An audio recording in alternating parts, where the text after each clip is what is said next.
সদ্য বিয়ে হওয়া নববধূ বেশে বাসর ঘরের স্বামীর জন্য অপেক্ষারত মেয়েটি যদি জানতে পারে কিছুক্ষণ আগে যাকে সে তিন কবুলের স্বামী বলে স্বীকৃতি দিয়েছে সে স্বামী 2 মাস পর দ্বিতীয় বিয়ে করতে যাচ্ছে, এমন কথা শুনে স্ত্রী হিসেবে কেমন রিয়াকশন দেওয়া দরকার তিস্তা জানে না। তবে এতে তার কি, করলে করুক বিয়ে, একটা কেন, প্রয়োজন আরও 4টা করুক, এতে তিস্তার সমস্যা নেই। বাট তাকে কেন বিয়ে করলো ওই হনুমানটা? আগে তো তাও তাদের বাড়িতে গেলে তিস্তা নিজের রুমে দরজা লক করে বসে থাকতো, কিংবা ওই হনুমানটা তাদের বাড়িতে এলে সে বাড়ি থেকে বের হয়ে যেত। কিন্তু এখন তো সারাদিন ওটাকে চোখের সামনে দেখতে হবে। যে মানুষটা তিস্তাকে একটু সহ্য করতে পারে না সেই মানুষটার সাথে এক ঘরে কীভাবে থাকবে তিস্তা? কথাটা ভাবতেই তিস্তার গায়ে কাঁটা দিয়ে ওঠে। আগে তো সে এমন ছিল না, হয়তো ভাইয়ার মতো একটু আধটু বকাবকি করতো, তবে হঠাৎ করেই সেই মানুষটার বিহেভিয়ারে পরিবর্তন দেখা যায়। তিস্তার সাথে খারাপ আচরণ করা শুরু করে, তিস্তাকে একদমই সহ্য করতে পারে না। তিস্তার মনে পড়ে যায় সেই দিনটির কথা, যেদিন থেকে মানুষটির কাছে অসহ্যকর হয়ে যায়। পুরো নাম তিস্তা করিম, বাবা আনোয়ার করিম আর মা সুরাইয়া জাহান। বাবা মার একমাত্র মেয়ে তিস্তা। তার বড় ভাই ফায়াজ একটা মাল্টিন্যাশনাল কোম্পানিতে জব করে, আর এতক্ষণ যার কথা বলছি সেটা হচ্ছে ফায়াজের একমাত্র বেস্ট ফ্রেন্ড সামিন আরাফ। তার বাবা মুস্তাফিজুর রহমান অনেক বড় ব্যবসা আছে, কিন্তু সে বাবার ব্যবসায় জয়েন না করে নিজে জব করে। সামিনরা 2 ভাই 1 বোন। সামিনের বড় ভাই ইশতিয়াক বাবার সাথে ব্যবসা সামলায়, ইশতিয়াকের স্ত্রী মেঘলা, আর সামিনের বোন মেহুল। সামিন আর ফায়াজের বন্ধুত্বটা আরও অনেক আগে থেকেই, সাথে তাদের 2 পরিবারের মধ্যে অনেক ভাব। তিস্তাদের বাড়ির 4টা বিল্ডিং পরে রাস্তার বাঁদিকেই সামিনদের বাড়ি। তিস্তা রাস্তায় তার প্রাণের বান্ধবী মারিয়া আর অন্তুর সাথে দাঁড়িয়ে আছে। একটু আগে ক্লাস করবে না বলে ভার্সিটি থেকে চলে এসেছে, কারণ আজ তিস্তার ক্রাশ তাকে প্রপোজ করবে। সেই খুশিতে তিস্তা আজ একটু পরিপাটি হয়ে এসেছে। যতই সে রোজ ভার্সিটিতে উড়নচণ্ডী সেজে আসুক না কেন, আজকে তাকে প্রপোজ করবে সেটাও তার ক্রাশ মাহিন। ফকিন্নি সেজে আসলে কি হবে? মাহিন ছেলেটাকে তিস্তা প্রথমে দেখেছে কলেজের ক্যান্টিনে। ছেলেটা দেখতে যেমন সুন্দর তেমন সুন্দর তার গলার কণ্ঠ। তারপর ফেসবুক ঘাটাঘাটি করে মাহিনের আইডি বের করে তাকে ফ্রেন্ড রিকোয়েস্ট পাঠায়। 1 ঘন্টা পর তিস্তার রিকোয়েস্ট অ্যাকসেপ্ট করে মাহিন। তারপর দুজনের মধ্যে টুকটাক কথা হতে থাকে। একসময় বন্ধুত্ব থেকেও বেশি কিছু হয়ে যায়, আর আজকে সেটার নাম দিতে মাহিন তিস্তাকে এখানে আসতে বলেছে। এটা নিয়ে তিস্তার 2 বান্ধবী মারিয়া আর অন্তু তাকে নিয়ে মজা করছে, তবে তিস্তা একটু ভয়েও আছে। যদি তার ভাই দেখতে পারে তাহলে তাকে লাথি দিয়ে নেটওয়ার্কের বাইরে বের করে দিবে। তাই ফায়াজকে তিস্তা ভীষণ ভয় পায়। এর মধ্যেই একটা বাইক তাদের থেকে কিছুটা দূরে এসে থামলো। লোকটা হেলমেট খুলতে কাঙ্ক্ষিত মানুষটিকে দেখতে পায় তিস্তা। সে একটু লাজুক হেসে মাহিনের দিকে এগিয়ে যায়। মাহিন হেলমেটটা বাইকের হ্যান্ডেলে ঝুলিয়ে বাইকে গেঁথে রাখা টকটকে লাল গোলাপটা হাতে নিয়ে তিস্তার দিকে এগিয়ে যায়। দুজন কাছাকাছি আসতেই মাহিন হাঁটু মুড়ে বসে তিস্তার দিকে ফুলটা বাড়িয়ে দিয়ে বলে, আই লাভ ইউ তিস্তা, অনেক ভালোবাসি তোমাকে। আমাদের এতদিনের সম্পর্কের পূর্ণতা আর একটা নাম দিতে চাই। তুমি প্লিজ আমার আবেদন গ্রহণ করো আর আমাকে তোমার লাইফে একটু জায়গা দাও।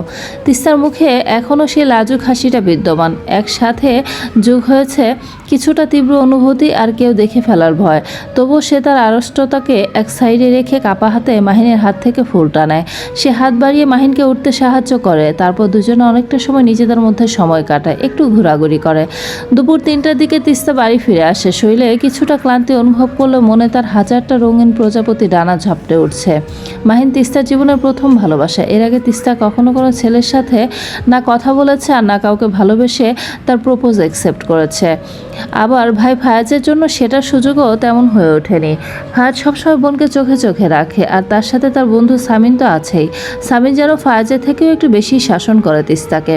সেজন্যই তিস্তার সামিনকে সহ্য হয় না। এখন তিস্তা ভার্সিটিতে পড়ে, সাথে ফায়াজেরও নিজের চাকরি আছে, সেজন্য আগের মতো বোনকে সেভাবে চোখে চোখে রাখতে পারে না। বলা যায় কিছুটা স্বাধীনতা দিয়ে রেখেছে। এসব ভাবতে ভাবতে তিস্তা নিজের ক্লান্ত শরীর নিয়ে ঘুমিয়ে পড়ে। কেটে যায় 1 সপ্তাহ। দিনটা শুক্রবার। এখন দুপুর 12:35। সূর্যের তীব্র আলো জানলার পর্দা ভেদ করে তিস্তার উজ্জ্বল শ্যামবর্ণা চেহারায় পড়ে। তিস্তার নাক মুখ কুচকে আড়মোড়া ভেঙে আস্তে আস্তে বিছানা ছেড়ে ওঠে। গতকাল রাত 3টা পর্যন্ত অ্যাসাইনমেন্ট করেছে। তারপর সবকিছু গুছিয়ে ঘুমাতে ঘুমাতে রাত 4টার কাছাকাছি বেজে গেছে। তিস্তা অলস ভঙ্গিতে আস্তে আস্তে হেঁটে ওয়াশরুমে চলে যায়। পাকা 40 মিনিট পর সে একবার গোসল করে, তারপর ওয়াশরুম থেকে বের হয়।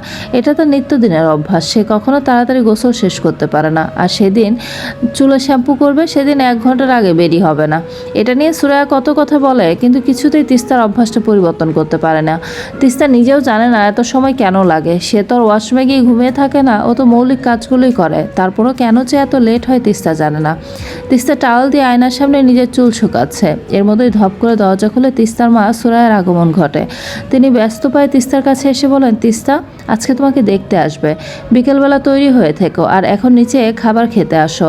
কত বেলা হয়ে গেছে সেটার খেয়াল আছে তোমার? এভাবে অনিয়ম করলে শরীর খারাপ করবে তো।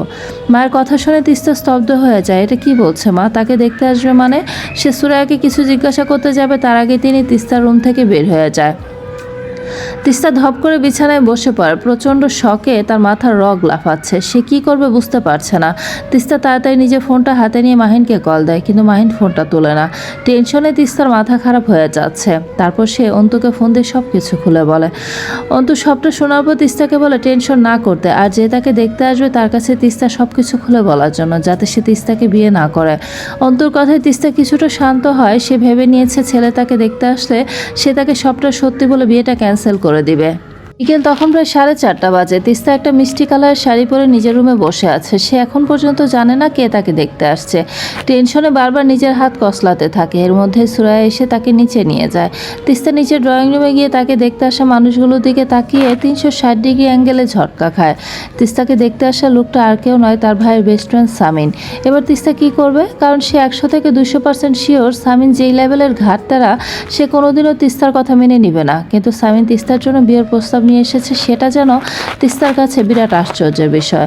না তিস্তার সাথে সামিনের ভালো সম্পর্ক আছে, আর না সামিন তিস্তাকে তেমন একটা পছন্দ করে। আকাশ পাতাল ভাবতে ভাবতে তিস্তা গিয়ে সামিনের মা জামিনীর কাছে গিয়ে বসে। জামিনী তিস্তাকে খুব আদর করেন, আর তিস্তাও জামিনীকে খুব সম্মান করে। জামিনীর পাশে গিয়ে তিস্তা বসতে জামিনী তিস্তার থুতনি ধরে মুখটা কিছুটা উপরে তুলে বলে, মাশাআল্লাহ, আমার তিস্তাকে তো আজ দেখতে খুব সুন্দর লাগছে। আল্লাহ না করুক কারো নজর যেন না লাগে। এরপর দুই পরিবারের মধ্যে কথাবার্তা হয়। সবার কথা শুনে তিস্তার কাছে যেটা মনে হয়েছে সবকিছু আগে থেকেই ঠিক করা ছিল। মেয়ে দেখতে আসাটা শুধুমাত্র সামাজিকতার খাতিরে এসেছেন। এর মধ্যেই সামিনের ভাবি মেঘলা বলল, সবই তো হলো, এবার আমাদের পাত্রপাত্রীকে নিজেদের মধ্যে একটু সময় দেওয়ার সুযোগ করে দিলে ভালো হয়। ওরা নিজেদের মধ্যে একটু কথা বলে নিল। তিস্তা যেন এই সুযোগটাই খুঁজছিল। এবার ধীরে ধীরে চোখ তুলে সামনে বসে থাকা সামিনের দিকে তাকায়। সে এখন পর্যন্ত একটা টু শব্দ পর্যন্ত করেনি। স্বভাবসুলভ নিজের গম্ভীর মুখ নিয়ে বসে আছে। সামিনের নীরবতাটা তিস্তার কাছে কিছুটা অদ্ভুত ঠেকছে। এমন তো না সামিন এখানে অন্য সব পাত্রদের মতো অচেনা একটা বাড়িতে নিজের জন্য পাত্রী দেখতে এসেছে। আগে বাড়িতে আসলে তো মায়ের সাথে ভাইয়ের সাথে কত হইচই করতো, তবে তিস্তা দূর থেকেই সামিনের এসব দেখছে। না হলে বেশিরভাগ সময় সামিন তিস্তার সামনে নিজেকে একটু গম্ভীর রাখতো। তবে আজ 4-5 দিন ধরে সামিন তিস্তাদের বাড়িতে আসে না, আর আজকে এসেছে তাও মুখ ভার করে রাখা। তিস্তার ভাবনার মাঝেই সুরাইয়া তিস্তাকে ডাক দিয়ে বলেন সামিন নিয়ে নিজের রুমে যেতে। মায়ের কথা অনুযায়ী তিস্তা আগে আগে হেঁটে নিজের রুমে চলে যায়। একটা বারের জন্য পেছনে ফেরার প্রয়োজন মনে করে না। এমনিতেই তার মাথা গরম হয়ে আছে, রাগের তোপে নিজেকে পাগল পাগল লাগছে। আর পেছনে ঘুরে দেখার কি কোনো প্রয়োজন আদৌ আছে? কারণ সামিন তো এই বাড়িতে নতুন না, সে এই বাড়ির সব কিছুই চেনে। তিস্তার রুমে এসে দরজা বরাবর দাঁড়ায়। এর মধ্যে সামিন রুমে প্রবেশ করলে তিস্তা কোনো কিছু বলার আগে দরজা লক করে। তারপর রাগ আর বিরক্তি নিয়ে সামিনের সামনে এসে বলে, এই আপনার সমস্যা কি? হ্যাঁ, আপনি আমাকে কেন বিয়ে করতে চান? আপনি জানেন না আমি আপনাকে কখনো এই চোখে দেখিনি। সবসময় আপনাকে ভাইয়ের বন্ধু হিসেবে নিজের ভাইয়ের মতোই দেখেছি, আর আপনি কি না আজকে ঢ্যাং ঢ্যাং করে আমার জন্য বিয়ের প্রস্তাব নিয়ে চলে এসেছেন। কথাগুলো এক নম্বরে বলে তিস্তা কিছুক্ষণ থেমে আবার শুরু করে, তবে এবার একটু নরম স্বরে বলে, দেখেন আমি এই বিয়েটা করতে পারবো না, আমার পক্ষে সেটা সম্ভবও না, কারণ আমি মাহিনকে। তিস্তা আর কিছু বলতে পারে না। তার আগে সামিন তিস্তাকে দেয়ালে ঠেলে তার ঠোঁট জোড়া চেপে ধরে। তিস্তার দম বন্ধ হয়ে যাওয়ার উপক্রম। সে হাত দিয়ে সামিনকে দূরে সরাতে চাইলে সামিন তার হাত দুটো দেয়ালে চেপে ধরে। ধীরে ধীরে সামিনের স্পর্শ গভীর হতে থাকে। তিস্তার কাছে মনে হচ্ছে সামিন তার সাথে ঠোঁট দুটো এখনই খেয়ে ফেলবে। একটা সময় তিস্তার দম আটকে যায়। সে তার চোখ দুটো বন্ধ করে টপ টপ করে চোখের পানি ফেলতে থাকে। তিস্তার চোখের জল সামিনের গালে এসে পড়লে সে একটা সময় তিস্তাকে ছেড়ে দেয়। সামিনের থেকে ছাড়া পেয়ে তিস্তা জোরে জোরে শ্বাস নিতে থাকে। মেয়েটার চোখ মুখ একদম লাল হয়ে গেছে। তিস্তা আহত আর অবাক হওয়ার দৃষ্টি নিয়ে সামিনের দিকে তাকায়। সামিন বাঁ হাতের বুড়ো আঙুল দিয়ে নিজের ঠোঁট মুছে তিস্তার বাহু চেপে ধরে হিসিয়ে বলে, খবরদার আমার সাথে জোর গলায় কথা বলতে আসবে না। আর তোমার কি মনে হয় আমি তোমার ওই সকল রূপে পাগল হয়ে তোমাকে বিয়ে করছি? No never. আমার তোমার প্রতি কোনো ইন্টারেস্ট নেই। জাস্ট তোমার সাথে আমার কিছু হিসেব নিকেশ বাকি আছে, যেগুলো আমি পই পই করে তোমাকে চুকিয়ে দেবো। সেজন্যই মূলত তোমাকে বিয়ে করতে চাই। কারণ শত হোক তুমি ফায়াজের বোন। ফায়াজ আমার কাছে আপন ভাইয়ের থেকে কম কিছু না। আমি চাই না তোমার জন্য ও কষ্ট পাক। আর হ্যাঁ, বিয়ে তো তোমায় আমাকেই করতে হবে, যদি কোনো চালাকি করার চেষ্টা করো তাহলে আমি এমন কিছু করব যে তোমার ওই প্রেমিকের কোনো অস্তিত্বই তুমি আর খুঁজে পাবে না। সামিন কথাগুলো বলে আর এক মুহূর্ত দেরি না করে হন করে দরজা খুলে বেরিয়ে যায়। আর তার যাওয়ার পরে তিস্তা কান্না মিশ্রিত আহত নয়নে তাকিয়ে থাকে। এটা তার সাথে কি হয়ে গেল? আর সামিন কেনই বা তার সাথে এমন করছে? কি এমন করেছে তিস্তা যেটা শোধ সামিন তিস্তাকে বিয়ে করে নিতে চায়? দেখতে দেখতে তিস্তা আর সামিনের বিয়েটা হয়ে যায়। তিস্তা অনেক চেষ্টা করেছে বিয়েটা আটকানোর, কিন্তু সে কোনোভাবে বিয়েটা আটকাতে পারেনি। মাহিনও ইতালিতে তার মামার বাসায় গিয়েছে তার মায়ের চিকিৎসার জন্য, যার কারণে তিস্তা মাহিনের সাথে যোগাযোগ করতে পারেনি। এর মধ্যে বিয়ের আগের কয়েকটা দিন তাকে এক প্রকার নজরবন্দি করে রাখা হয়েছে। ফায়েজ তো নিজের অফিস থেকে ছুটি নিয়ে সারাদিন বাসায় থাকতো তিস্তার সাথে, যার কারণে বাধ্য হয়ে তিস্তাকে বিয়েটা করতে হয়। বিদায়ের সময় সবাই কান্না করলেও তিস্তা এক ফোঁটা চোখে জল ফেলেনি। আগে সে সবার আগে গাড়িতে উঠে পড়ে। কারোর সাথে সে কথা বলবে না, কোনো প্রয়োজন নেই কারোর জন্য কান্না করা বা কারো কান্না সহ্য করার। কেউ তো তার কান্না দেখেনি, তাকে বুঝতে চায়নি, ঠিকই জোর করে তাকে বিয়েটা দিয়ে দিয়েছে। তিস্তা ভেবে নিয়েছে সে আর কখনো এখানে আসবে না, কখনো না। অতীতের কথাগুলো ভাবতে তিস্তার বুক চিরে একটা তপ্ত নিঃশ্বাস বের হয়। সে যখন সামিনদের বাসায় আসে তখন সবাই তাকে বরণ করে ঘরে তোলে। এরপর নিচে সবাই নতুন বউকে দেখতে আসে। সবার মাঝে সামিন সোফায় তিস্তার বরাবর বসে ঘোষণা করে সে 2 মাস পর আবার বিয়ে করবে। সবাই সামিনের কথা শুনে অবাক হয়ে তার দিকে তাকিয়ে থাকে। তবে তিস্তা অবাক হওয়ার সাথে সাথে কিছুটা খুশি হয়। তাকে আর কষ্ট করে সামিন নামক ভূতটা ঘাট থেকে ফেলতে হবে না। ভূত আপনা আপনি তার ঘাট থেকে নেমে যাবে। সামিনের বাবা আফজাল এটা নিয়ে রেগে ছেলেকে কিছু বলতে গেলে সামিন সোজাসাপটা জানিয়ে দেয় যদি কেউ তাকে বাধা দেয় তাহলে সে সারা জীবনের জন্য বিদেশ চলে যাবে, সবার সাথে সব সম্পর্ক ছিন্ন করে, আর কোনোদিনও সে এখানে আসবে না। সামিনের কথা শুনে আফজাল স্তব্ধ হয়ে যায়। পরিস্থিতি বেশি ভালো না সেটা বুঝতে পেরে ইশতিয়াক সবাইকে বিদায় করে।